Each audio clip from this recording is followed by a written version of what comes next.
In both cases, the institutions are piling in on one side of the market, and they have sufficient weight to unbalance it. If the trend were reversed and the institutions as a group headed for the exit as they did in 1987, there would be a crash. To be sure, a crash in the oil market is not imminent. Danger currently is in the opposite direction. The rise in oil prices aggravates the prospects for a recession. Only when a recession is well and truly in place is a decline in consumption in the developed world likely to outweigh the other factors I have listed. That makes it desirable to discourage commodity index buying while it is still inflating the bubble. There is a strong prima facie case against institutional investors pursuing a commodity index buying strategy. It is intellectually unsound, potentially destabilizing, and distinctly harmful in its economic consequences.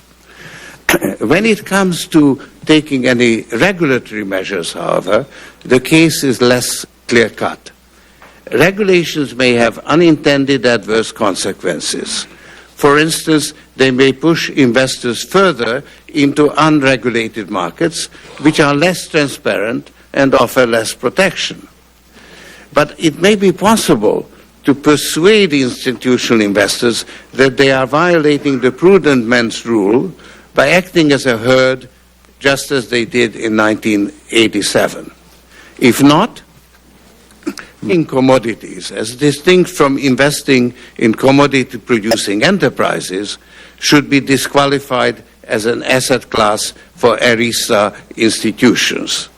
The various techniques for circumventing speculative position limits should be banned, provided the ban can be made to apply to unregulated as well as regulated markets.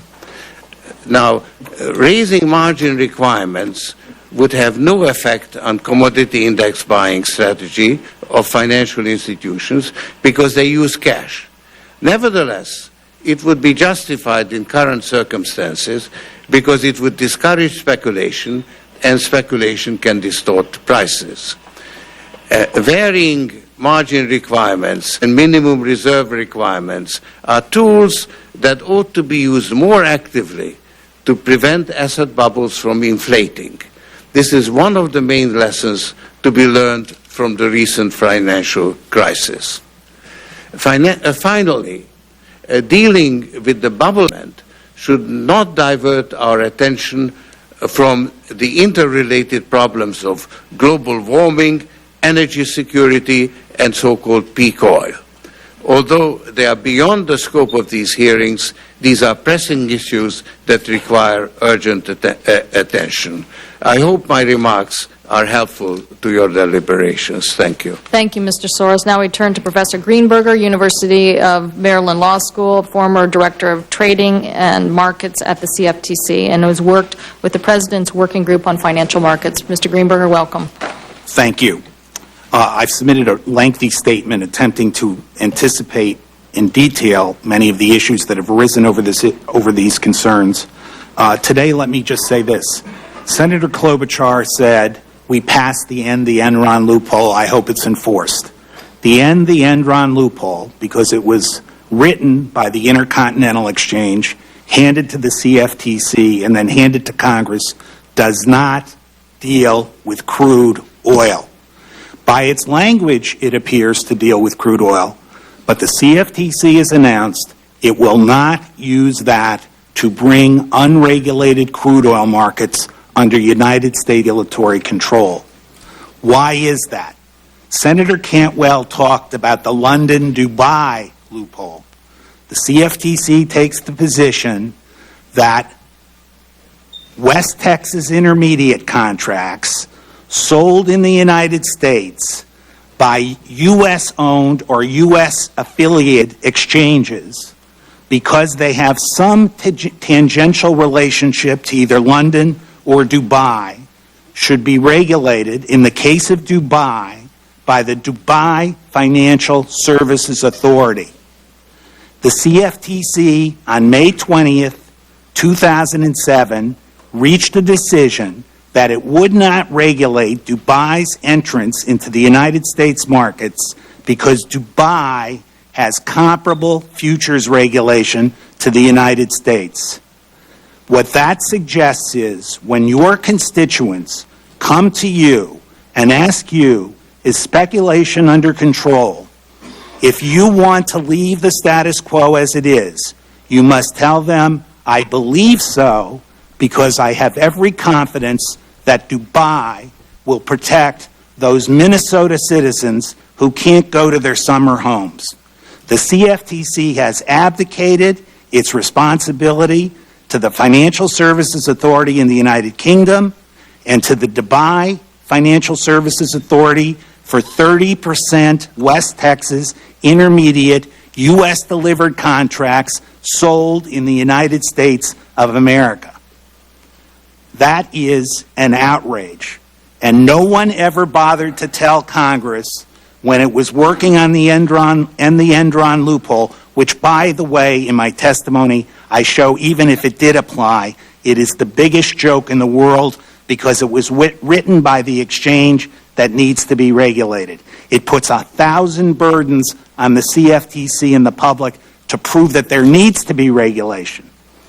Prior to the Senator Phil Graham's introduction in the middle of the night of the Enron loophole, every futures contract sold in the United States of America, every futures contract, oil, collateralized debt obligations, credit default swaps, had to be traded pursuant to regulation that had age-old and time-tested controls on speculators.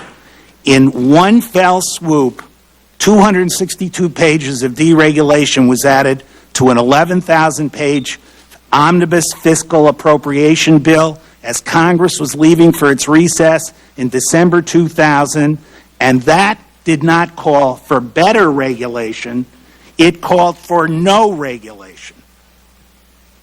That led to the Enron West Coast electricity crisis. There's no doubt about that. The day before the documents were released evidencing that crisis, on May 15, 2002, Chairman Newsom of the CFTC made a speech that electricity crisis is a supply-demand crisis. Documents were released showing how the unregulated,